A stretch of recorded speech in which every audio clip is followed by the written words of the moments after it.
So if you've been following this Indiana Jones 5 production for any time at all, or if you've been watching my videos, or pretty much anyone's YouTube channel that's like mine, who's been talking about Indiana Jones 5 at all, then you know that this production has been a huge mess. And even the people that are involved in the production, when it comes to actors like Harrison Ford, when it comes to directors like James Mangold, they've made it pretty obvious that this movie is an absolute train wreck, and whenever the movie does come out, we will most likely probably not like the movie at all. And now, it's not just the actors, it's not just the directors or people who are working on the actual set of the movie, it's also the studio that's behind the movie when it comes to Disney and Lucasfilm. They're actually proving to us that this movie is going to be a disaster and that they have absolutely no confidence in this movie. Like I said, like Harrison Ford has pretty much, they're not coming out and saying it. Obviously, Harrison Ford, James Mangold, they will never come out and say that they have no confidence in their movie, but all their actions, obviously actions speak louder than words. All of their actions say that they have no confidence in this movie. Let's check out what I'm going to be talking about today. In today's video, we'll be talking about this, Indiana Jones 5 delayed another year to 2023, and also a couple more things about Indiana Jones 5. Pretty much just cover all the news that we've been getting recently about this movie, because we have gotten quite a lot of news when it comes to this movie, kind of shockingly, because if they were planning on releasing it in 2023, summer of 2023, by the way, so it's delayed an actual entire year. So we won't be able to see this movie for about a year and a half because it's delayed until the summer of 2023. It's not even early 2023. It's delayed an entire year, and Disney did push back a lot of other movies as well. They pushed back the entire Marvel movie slate, I believe, other than Eternals, which is coming out in only a few weeks. So everything except for Eternals and Spider-Man are pushed back when it comes to Marvel. I believe all those movies got pushed back around 3 months, and Indiana Jones 5, for whatever reason, got pushed back an entire year. Now, whenever we got this news yesterday, or maybe it was even the day before yesterday, whenever all these movies did get delayed, we all kind of assumed that this was because of the strike that was incoming when it comes to the IATSE, I believe is the acronym for the people who work in the movie industry who were going to strike. I'm not an expert on it. I don't know exactly what those people did, but I do know that if they would have gone through with the strike, then it would have spelled doom for a lot of these movies, at least coming out on time. And I think that we all, whenever these movies got delayed, we all kind of assumed it was because of that, because we were very worried that whenever those people did strike, that it would push back our, the stuff that we're looking forward to the most when it comes to Star Wars, when it comes to Marvel, when it comes to Indiana Jones 5, which I'm not really looking forward to, but I'm sure a lot of people are looking forward to it. It was going to push all of this stuff back because they can't work without the people who make this stuff happen, and they are very important workers behind the scenes and stuff like that. But that strike didn't end up happening. They did strike a deal, no pun intended, they did strike a deal with Hollywood to avoid the strike completely, so that strike will not be happening. It was going to be around a 90-day strike, I believe, if they did go through with it. They didn't end up going through with it, so everything is saved. All the 2022 releases for Star Wars seems like it's going to come out on the intended date.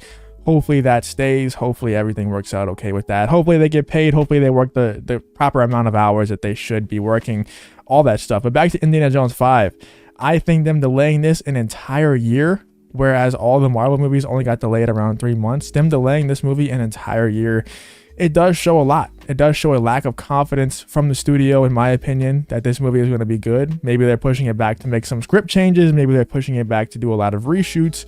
Who knows what it is, but it can't be good. Whenever a movie gets pushed back this many times, especially, there's no obvious reason for this time it being pushed back. It says Disney also shifts its Marvel movie schedule, but that haven't had an obvious reasoning in my mind, at least. It's because of the strike that was incoming.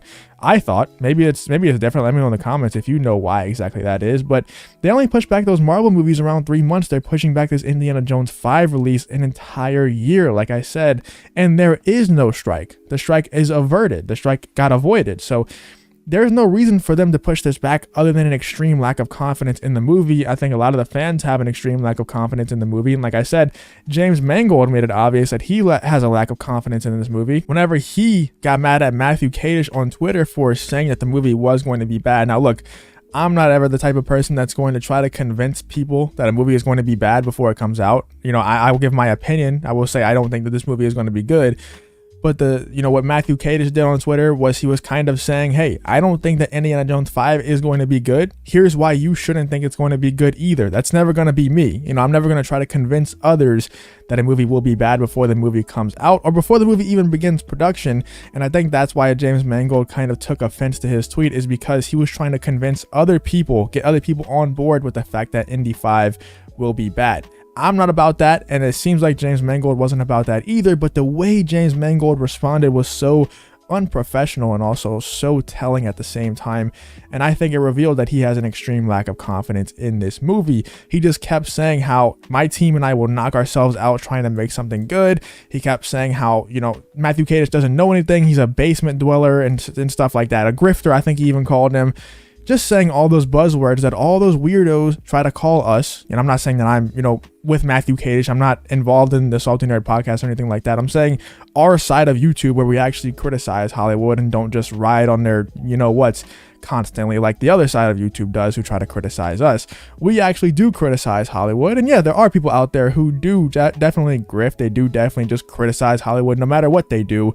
They'll never say anything's good. They'll never admit anything's good. I don't associate myself with those people. I really don't associate myself with anyone. I'm just kind of out here on my own, just giving my own opinions. And I think Matthew Cadish is kind of the same way. He was just simply giving his opinion on why Indy 5 wasn't going to be good, while at the same time, he kind of did come across like he was trying to convince others that Indy 5 wouldn't be good. And like I said, I'm not about that. And obviously James Mangold didn't like that either, but I think he did show an extreme lack of confidence with his response. Also, we have Harrison Ford. I didn't bring up the article, but I brought it up multiple times previously. Harrison Ford lashed out at fans, outside of his hotel room, just waiting for autographs. He yelled at fans. He's gotten hurt multiple times. I think Harrison Ford is probably just kind of fed up with this production as well, seeing that it's not going to be good. He took it out on the fans, and he's been injured multiple times on this set, and they had to push back the movie, or the production of the movie, a few weeks because of Harrison Ford injuries. I'm sure he's just tired of this, man. Not to mention that Kathleen Kennedy is heavily involved in this movie.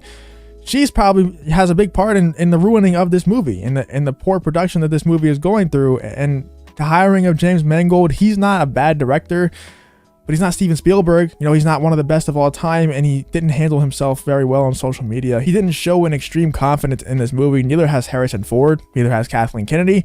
James Mangold hasn't, and now they pushed back the movie an entire year. That's showing that the studio has an extreme lack of confidence in this movie as well. Like I said multiple times, it's not because of the strike. A lot of people are saying out there that they're just pushing it back a year and a half because of the strike. Let's do some simple math here.